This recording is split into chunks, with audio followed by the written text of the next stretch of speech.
Economic development and job creation efforts got several boosts in this session with a bill that builds a one-stop portal for businesses dealing with the state agencies, a $50 million boost for rural broadband, I love that one, and letting voters decide whether the State Investment Council can invest more money in international securities.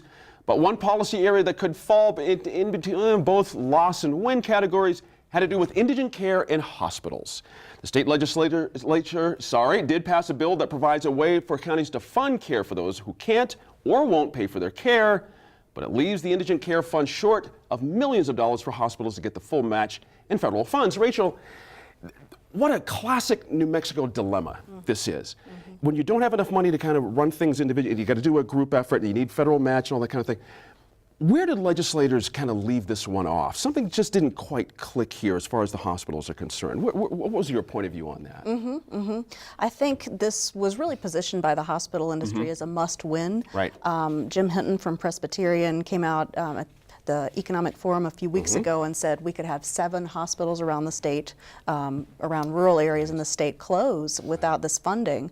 So you staved off the most immediate crisis, but rural hospitals are still really short of the funding that they say they need to care for these patients. And then there's also this wrinkle of not being able to collect debt from low-income patients. That's going to be a really tough one. Yeah, absolutely. Sherry, you've been covering rural issues for a bit now, of course. Your sense of where this bill what either came up short or where do hospitals go from here, I guess is the better question. This is a tough dilemma they're in now. Well, they're gonna need help. It's like they've been saying there are 7 or 8 hospitals hanging by a thread. One of them is one that I've written a lot about in Gallup. And they needed that 1/8 gross receipts tax. They absolutely needed it, which was why you saw Senator George Munoz of Gallup get so angry on the Senate floor when the other one passed. It turned out, and this shouldn't have happened either, it turned out to be a tangle between the counties and the hospitals. And I'm not sure why somebody didn't attempt a fix before the legislative session. But when you go into the session at loggerheads, you're not going to like what happens. I mean, that's just a rule. Yeah, but that's a point. Let me jump to Steve real quick. Especially with rural dynamics at play here, of course, in the most pure sense, rural hospitals. What didn't happen in the legislature? What was the nature of the problem here before to not allow it to pass, so to speak? Well, they didn't give them enough money. That's and for whatever reasons, that just wasn't part of the budget or whatever. This issue is going to come back again. We're going to hear a lot more about this next year in the interim. Interesting. Rachel, we touched a little bit about the new SIC thing that did pass. I want to revisit that for just a little bit. Being part of the global economy is it's a no-brainer at this point for any state. Where do you think I mean, there's a number out there, however, 100 million potentially coming in the door. I got to wonder if that's a little aggressive. Was that a sell job? Was that, you know what I mean? Who knows how much we're going to get out of this, actually? Right. Yeah. It's hard to say, but certainly with some of the gains that we've seen in the stock market, and especially some of the action in international markets, you can see how people would want to do everything they could to capitalize on it. Isn't that a little risky? I always sense that we're a little risk averse with our investment fund. Isn't foreign investments just a little bit risky for our taste? That's a really good point, and that's why I think it's an interesting one to put before voters. It might be one that if they see that jogs their mind to think, oh, that might not be a road we want to go down. Right, exactly. Would you agree with that as well? For voters, it's a difficult one. I think it is, and the fact is we're already up 15%, so it's not like New Mexico isn't investing at all international. I think they just feel like getting the shackles off and having a little more leeway to make those investment decisions But I agree. I mean, that's a complicated issue to convey to voters. But it also denotes a need for transparency, it seems to me. Because if you're doing foreign investments and it's a little Byzantine and people are not quite sure what's going on there, you don't want to end up with this surprise 2 years down the road that we build a budget. So transparency, I would imagine, has got to be a big part of this. Yeah, I think so. And I think that, the SIC has really been made over in the last few years, and a lot of new members. I mean, and they've totally redone their whole stock portfolio. So I think they have become a little more transparent, but still, those aren't highly attended meetings. I mean, considering the billions of dollars are in play. That's exactly right. And nobody knows the faces, Steve. Nobody knows the names. It's all very mysterious, unless you're close to the game. Yeah, and just waiting. If something happens, God forbid, like 2008 again, there'll be repercussions about this. Going, I told you we shouldn't have invested in these foreigners. You know. That's right, right. You can almost see it coming. I told you we shouldn't have invested in Jackalope Farm in There was Please. a moment in a few sessions ago, and I forget which one. I ran into Steve Moise in the hallway. Steve Moise, who is now our state investment officer, and he was even then working on getting this passed. And it made sense to me, and he told me at the time, we are the only state with this, with this restriction, and we could be doing so much better, which totally made sense to me. So it didn't surprise me that it popped up. What surprised me was that it took so long. And the thing is that most of us, this ends up being a trust issue. I'm not an investment expert, neither are most people, but I do trust Steve Moise. I've known him a long time. I knew him before he was the state investment officer.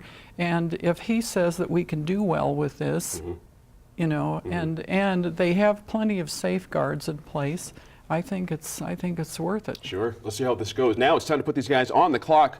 We give our panelists 1 minute as a group to highlight some of the week's top stories. Here's the first one. Many state representatives have announced they won't run for re-election this year. House Majority Leader Rick Mietta, Farmington Republican Rep. Tom Taylor, Clovis GOP Rep. Anna Crook, Albuquerque Democratic Rep. Kiki Saavedra. Too many to mention in a minute, basically, Steve. I guess a fundamental question is, which one of the names we have out there now, which is the most impactful on the dynamics of the legislature with the removal of that person? Would have to be the majority leader, Rick Miera, and that was also one of the most surprising to me. I didn't see that coming at all. Some of the older representatives I could see, especially what happened with, 2 illnesses. That's right. And really affecting the legislature this year. But Rick ain't that old. Right. In a pretty safe seat. It wasn't as if he's being pressured. Right, exactly right. Again, it's the same, for dynamics, people leaving, this happens all the time in politics, but impactful folks leaving. Which is your pick? To me, it would be Tom Taylor. And I think I interviewed him for the first time when he was mayor of Farmington, and he could have been mayor for life. People liked him so much up there. The thing about Taylor is that he is a conservative, but he's a conservative without the sharp edges. Right. And he has a wonderful sense of humor, and I don't know, that's that's going to be a missing quality up there. Sure. We're at time to hold you guys on that one. Now, the legislative session ended without a funding plan to keep Amtrak Southwest Chief going through the northern New Mexico area beyond 2015. If a deal is not reached, the train will be rerouted and bypass Lamy, Las Vegas, and Raton. Sharon, I'll start with you again. Look, it's almost a cliche in our part of the country, our part of the world, the train is still a big deal. And if the train leaves, say, Lamy, what happens there? That's not something you can just automatically plug in some other economic development thing and just make up ground. There's huge implications here. That would be a huge loss for northern New Mexico. Not only Amtrak, but people are forgetting that a chunk of that track carries the rail runner. So, the way it was presented, it was reasonable for New Mexico to get in for $10 million a year to keep that alive, and 2 other states are willing to pay their fair share, Amtrak itself and the Burlington Northern Railroad. Let me swing in Rachel here real quick. Sorry about that. Sorry. Again, economic development in business impact. If that line suddenly disappeared overnight. Sure, I think you make a really good point. It's a key factor in in places that maybe don't have a ton of economic diversity. So losing that would really be a blow to these communities, I think. And in 10 seconds, Dan, the blow to individual people and travel choices. Right, that too. Yeah, I mean, I don't know what else is going to usually draw you to That's Lamy. right. I mean, That's right. it's a great place, but But I love that Southwest cheese. I'm a fan. I take it to Los Angeles. I love that train. So fun. Soon after the legislative session ended, new subject, a constitutional amendment to raise the minimum wage to $10 an hour failed. Governor Martinez told reporters she would have supported a minimum wage raise to $8 an hour. She says she made her position clear throughout the session, but many legislators say they were unaware of this until after the session ended, Dan. It was a close vote on minimum wage as it stood.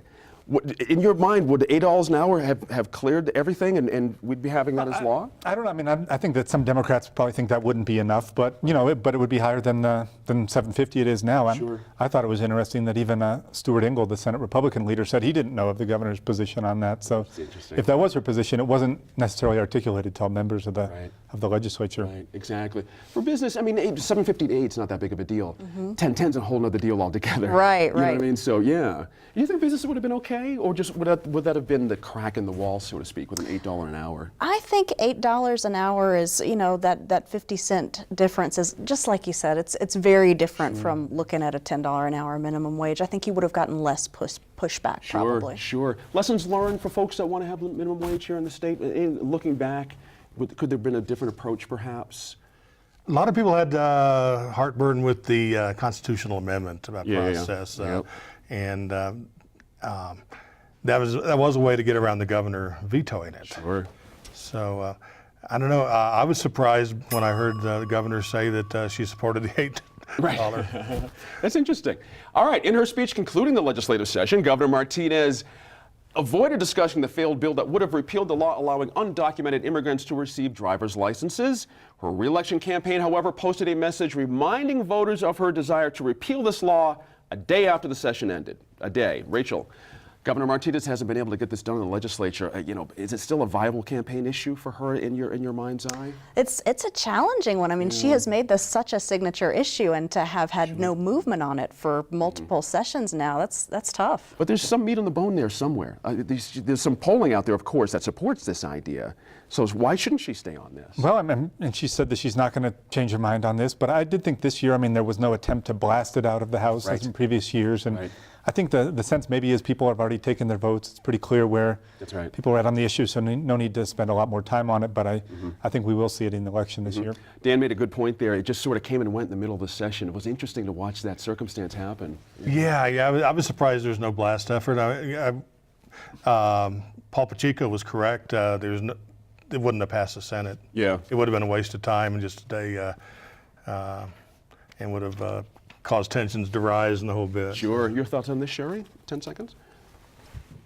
Well, it's still, the polling, I think, is the same as it has been. Yes, it's a concern, but it's not a big concern. And I would go back to that, original, it's the economy, stupid. That's what people really care about. Got their heads at right now. Yeah, New Mexico legislators passed a budget bill this year that looks great for public schools.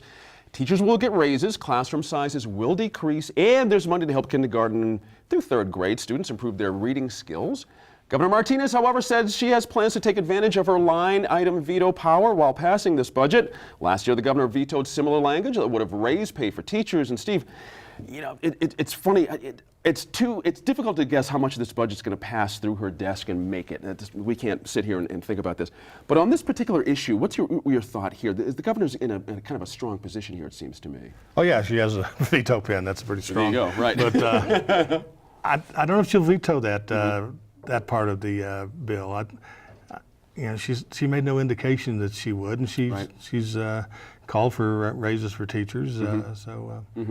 And raises were a big deal going in. We had judges getting raises. We have COAFD folks were called on to have raises as well. Your sense of how this raise thing is settling out there? Well, they did make an honest-to-God compromise, and it went back and forth, and it went back and forth in the House and the Senate, and everyone was involved in the ultimate budget compromise. And so I think because everybody got something of what they wanted, that she will leave it alone, and probably it's in her best interest to not infuriate a lot of people going into an election. Right, exactly. Going to hold you guys there on time. Thank you all very much. These are always fun, these wrap-up shows. Sherry, so good to see you. Please come back and see us. Love to have you again. Thank you all. As always, all of us here at New Mexico in Focus appreciate your time and your effort to stay informed and engaged.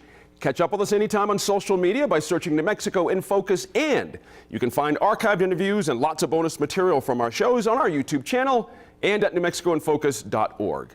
I'm Gene Grant. We'll see you next week in Focus.